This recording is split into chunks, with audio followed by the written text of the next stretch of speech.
खाड़ोल के YouTube channel पर आपका स्वागत है। पिछले अध्याय में हमने पढ़ा था जाति व्यवस्था। आज हम पढ़ेंगे जाति व्यवस्था के लक्षण। कई समाजशास्त्रियों ने कि अलग अलग जाति व्यवस्था के लक्षण दिए हैं। एन के दत्त ने बताया जाति व्यवस्था के 6 लक्षणों का उल्लेख किया है कि जाति का कोई भी सदस्य अपनी जाति से बाहर विवाह नहीं कर सकता।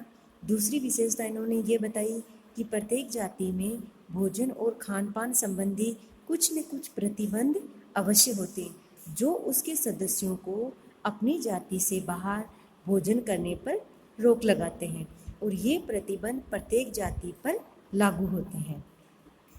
तीसरी विशेषता इन्होंने ये बताई कि प्राय सभी जातियों के व्यवसाय यानी पेशा निश्चित होता है। चौथी विशेषता इन्होंने ये बताई कि सभी जातियों और उपजातियों में एक ऊंच नीच यानी कि एक संस्तरण की व्यवस्था पाई जाती है जिसमें ब्राह्मण जाति को सर्वोपरि माना जाता है और शूद्र जाति को निम्न माना जाता है। क्षत्रिय और वैश्य इसके मध्य में आते हैं। पांचवी विशेषता इन्होंने बताई कि जन्म के साथ ही व्यक्ति की जाति का निश्चय जीवन भर के लिए हो जाता है। केवल जाति के नियमों के विपरीत कार्य करने पर ही उस व्यक्ति को उस जाति से निकाला दिया जाता है। इसके अतिरिक्त एक जाति से दूसरी जाति में जाना संभव नहीं है। इन्होंने छठी विशेषता बताई है कि संपूर्ण जाति व्यवस्था ब्राह्मणों की प्रतिष्ठा पर निर्भर करती है, यानी कि संपूर्ण जाति व्यवस्था में ब्राह्मणों का ही स्थान सर्वोपरि माना गया है। इस प्रकार किंग्सले डेविस ने भी जाति की 7 विशेषताएं बताई हैं। इन्होंने कहा है कि जाति की सदस्यता वंशानुगत होती है। जन्म से ही बच्चा अपने माता पिता की जाति को ग्रहण कर लेता है।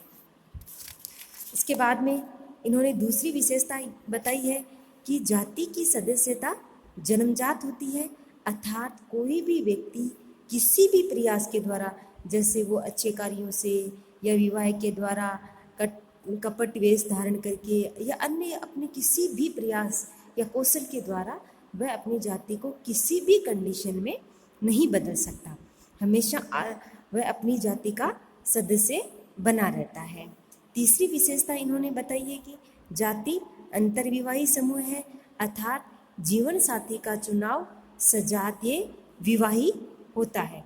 यानी कि जो जाति है वो एक अंतर्विवाही है, यानी कि जैसे जाट है तो जाटों के विवाह जाट समुदाय में, ब्राह्मणों के ब्राह्मण समुदाय में विवाह संपन्न होते हैं। इसी प्रकार इन्होंने चौथी विशेषता बताई है कि जाति अपने सदस्यों पर एक दूसरे के साथ खान पान, रहन सहन, सामाजिक सहवास, सहयोग, संपर्क आदि की स्थापना पर कई प्रकार के प्रतिबंध लगाती है। पांचवी विशेषता इन्होंने बताई कि प्रत्येक जाति का अपना एक नाम होता है जो कि उसे जातीय चेतना पर बल देता है। प्रत्येक जाति का अपना एक निश्चित नाम होता है जो उसे अपनी जाति के प्रति चेतना उत्पन्न करता है। छठा इन्होंने बताया कि प्रत्येक जाति का परंपरागत व्यवसाय होता है और व्यवसाय के अतिरिक्त सामान्य जनजातीय अथवा प्रजातीय उत्पत्ति संबंधी विश्वास, सामान्य धार्मिक कृत्यों अथवा इन्हीं विशेषताओं के द्वारा जाति संगठित होती है। जैसे जाति के लोग ये मानते हैं अपनी उत्पत्ति किसी विशेष देवता से या किसी विशेष वस्तु के जुड़ाव से अपनी उत्पत्ति को मानते हैं। इसी प्रकार इन्होंने 7वीं विशेषता बताई कि प्रत्येक जाति के मध्य श्रेष्ठता और निम्नता की भावना पाई जाती है। जैसे ब्राह्मण जाति अपने आप को श्रेष्ठ मानती है तो उसी प्रकार जो शूद्र हैं वो अपने आप को निम्न मानते हैं। इस प्रकार जीएस घुरिये ने भी जाति की व्यवस्था के 6 लक्षणों का उल्लेख किया है।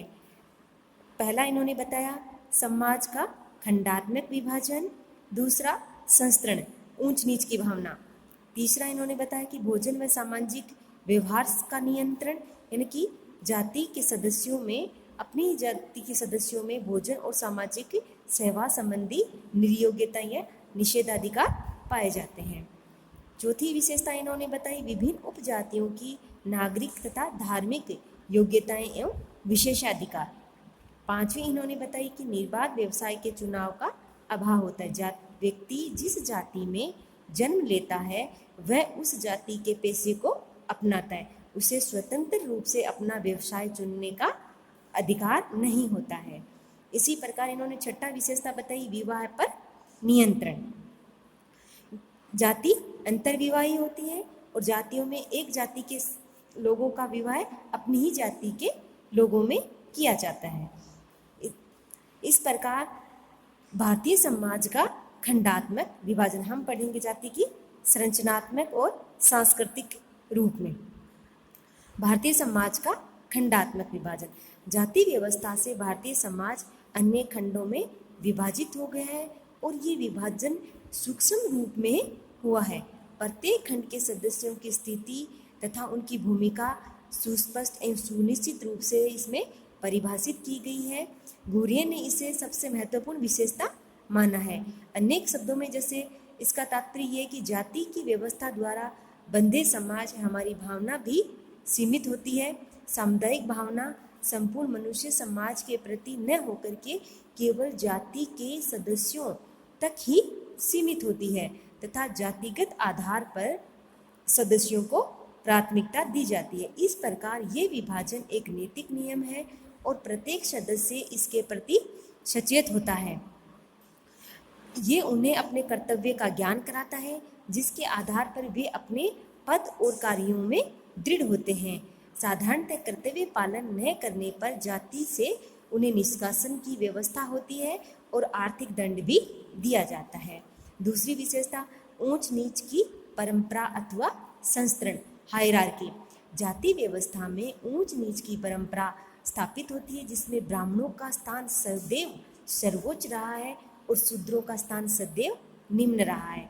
क्षत्रिय और वैश्य लोगों की स्थिति इनके मध्य में रही है। ये पुनः 4 वर्णों में अनेक जातियों व उपजातियों में विभक्त हो गए हैं। इनमें हम की भावना सीमित होने से ये सदस्य केवल अपने खंड या अपनी ही जाति के लोगों को अधिक महत्व देते हैं और उनमें श्रेष्ठता की भावना भी जन्म लेती है, परंतु ऐसा सभी जातियों में हमें नहीं देखने को मिलता है। इनमें सामाजिक दूरी कम है। इनमें ऊंच नीच का आधार पर जो सामाजिक संरचना स्पष्ट हुई है वही संस्करण परंपरा कहलाती है। फिर जो तीसरा आता है जन्म से जाति का निर्धारण, determination of caste by birth. जाति व्यवस्था का निश्चय जन्म के साथ ही निर्धारित हो जाता है।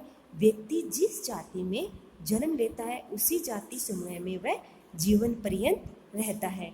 इस वातावरण को न तो धनाढ्य अलग कर सकते, न ही इसको निर्धनता अलग कर सकती, न ही सफलता और न ही असफलता। कोई भी सिचुएशन आ जाए व्यक्ति हमेशा अपनी जाति में ही बना रहता है। जाति के ही वंशधर उस जाति के सदस्य माने जाते हैं। जाति से बहिष्कार के द्वारा ही व्यक्ति निम्न जाति में जाता है। अन्य किसी भी कारक द्वारा व्यक्ति अपनी जाति की सदस्यता को परिवर्तित नहीं कर सकता। चौथी विशेषता भोजन और सामाजिक सेवा संबंधी निषेध। भारतीय जाति व्यवस्था प्रत्येक जाति के सदस्यों के लिए अपने समूह के बाहर भोजन और सामाजिक सहवास पर नियंत्रण रखती है। इन नियमों का बड़ी कठोरता से पालन किया जाता है। नगरीकरण और आवागमन के साधन के विकास के कारण आज नियंत्रण गांवों और नगरों व औद्योगिक क्षेत्रों में कुछ कमजोर यानी कि ढीला पड़ गया है, पर ये गांवों में आज भी ये नियंत्रण काफ़ी मात्रा में हमें देखने को मिलता है। प्रत्येक जाति में ऐसे नियम बड़े सूक्ष्म रूप में बनाए गए हैं जो ये निर्धारण करते हैं कि किसी जाति के सदस्यों को, मुख्यतः जो ऊंची जातियों के, वहाँ उच्च कच्चा माल भोजन करना है, वहाँ पक्का तथा केवल जल ग्रहण करना है और कहाँ जल का निषेध है। आधुनिक युग में यातायात के साधनों के विकास, शिक्षा, ग्लोबलाइजेशन आदि के कारण ये जो निषेध हैं, प्रबंध हैं, ये थोड़े कमज़ोर हुए हैं और फिर भी ग्रामीण भारत में आज हमें इस स्थिति को काफ़ी हद तक हम देख सकने को मिलती है। पांचवी विशेषता है अंतर्विवाही, एंडोगमी। सभी जातियां अंतर्विवाही होती हैं, अर्थात जाति के सदस्यों को अपनी ही जाति में विवाह करना पड़ता है और ये निषेध आज बहुत जगहों पर जाति तक ही नहीं वर्ण उपजातियों में भी सीमित हो गया है। जाति व्यवस्था के अनुसार अंतर जातीय विवाह अस्वीकृत है। वेस्टरमार्क ने जाति व्यवस्था की इस विशेषता को इसका सार तत्व माना है। घुरियर ने भी कहा है कि जाति व्यवस्था का अंतर्विवाही सिद्धांत इतना कठोर है कि समाजशास्त्री इसे जाति व्यवस्था का प्रमुख तत्व मानते हैं। व्यवहारिक रूप में ये अंतर्विवाह भी भौगोलिक सीमा के अंतर्गत बंधा हुआ है। छठा, परंपरागत पेशे का चुनाव, सिलेक्शन ऑफ ट्रेडिशनल ऑक्यूपेशन। मुख्यतः सभी जातियों के कुछ अपने निश्चित व्यवसाय होते हैं और जाति के सदस्य अपने उन्हीं पैतृक व्यवसाय को स्वीकार करते हैं। वे उन्हें छोड़ना उचित नहीं समझते। कोई भी व्यवसाय हो, चाहे वह किसी व्यक्ति की आवश्यकता की पूर्ति करे या न करे, उससे मानसिक संतोष मिले या न मिले, लेकिन व्यक्ति को अपने परंपरागत व्यवसाय को ही अपनाना पड़ता है। जैसे सुनार का बेटा सुनार का काम करता है, एक लोहार का बेटा लोहार का, बढ़ई का बेटा बढ़ई का काम करता है, खाती का बेटा खाती का काम कर। साधारणतः लोग अपने पैतृक व्यवसाय को ही अपनाना उचित समझते हैं और व्यवसाय का भी निर्धारण ऊंच नीच के आधार पर होता है। सातवीं विशेषता बताइए, धार्मिक और सामाजिक निर्योग्यताएं एवं विशेषाधिकार। जिस प्रकार जाति व्यवस्था में संस्करण है, ठीक उसी प्रकार इसमें धर्म और समाज संबंधी अनेक प्रकार की निर्योग्यताएं भी पाई जाती हैं। प्रत्येक मानव निवास की जगह में, मुख्यतः गांव में यदि देखा जाए तो अछूतों और अन्य निम्न जातियों की निवास व्यवस्था गांव के एक दूसरे छोर पर रहती है। उनके धार्मिक एवं नागरिक अधिकार भी काफ़ी मात्रा में सीमित होते थे। इसके विपरीत ऊंची जातियों को सभी प्रकार के अधिकार प्राप्त होते थे तथा धर्म की पूरी तरह से इनको छूट होती थी और साधारणतः शारीरिक श्रम करने वाली जातियां निम्न जातियां मानी जाती थी तथा पूजा पाठ करने वाली जातियां उच्च मानी जाती थीं। गांव की विशिष्ट गलियों में अछूत जातियों ने प्रवेश करने की स्वतंत्रता प्राप्त करने के लिए आंदोलन किया था। परंपरागत रूप से दक्षिण भारत में तो ये निर्योग्यताएं अपनी चरम अवस्था में रही हैं। वहाँ अछूतों को कुछ विशेष सड़कों पर चलने की मनाही होती थी। इतिहास इस बात का उदाहरण है कि पेशवाओं और मराठों ने पूना शहर के दरवाजे के भीतर मसार और मूंगा लोगों का प्रवेश सुबह 9 बजे से तक वर्जित कर दिया गया था। इसी प्रकार आर्थिक असमानता, जाति व्यवस्था में आर्थिक असमानता का भी समावेश है। जाति व्यवस्था के निर्माण के साथ साथ ये भावना भी चली कि जो निम्न है उसे कोई अधिकार नहीं होना चाहिए।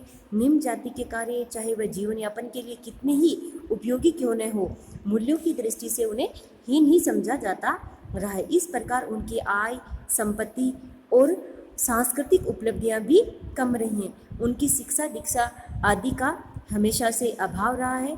परंपरागत रूप से भारतीय जाति व्यवस्था की ये विशेषता रही है कि सामान्यतः उच्च जातियां की आर्थिक स्थिति हमेशा उच्च रही है और निम्न जातियों की आर्थिक स्थिति निम्न रही है। किसी भी संस्था या समाज की इकाई का अस्तित्व तब तक बना रह सकता है जब तक कि वह समाज की किसी न किसी आवश्यकता की पूर्ति में सहायक हो। जब यही संस्था समाज के लिए अप्रकार्यात्मक हो जाती है तो उसे नवीन परिस्थितियों के अनुकूलन करना पड़ता है और ऐसा न करने पर उसमें विघटन की प्रक्रियाएं प्रारंभ हो जाती हैं।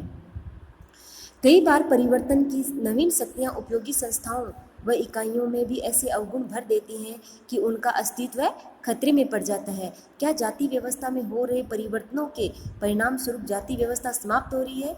जाति व्यवस्था की समाप्ति तथा इसका भविष्य इसके द्वारा किए जाने वाले कार्यों व अकार्यों पर निर्भर करता है। धन्यवाद।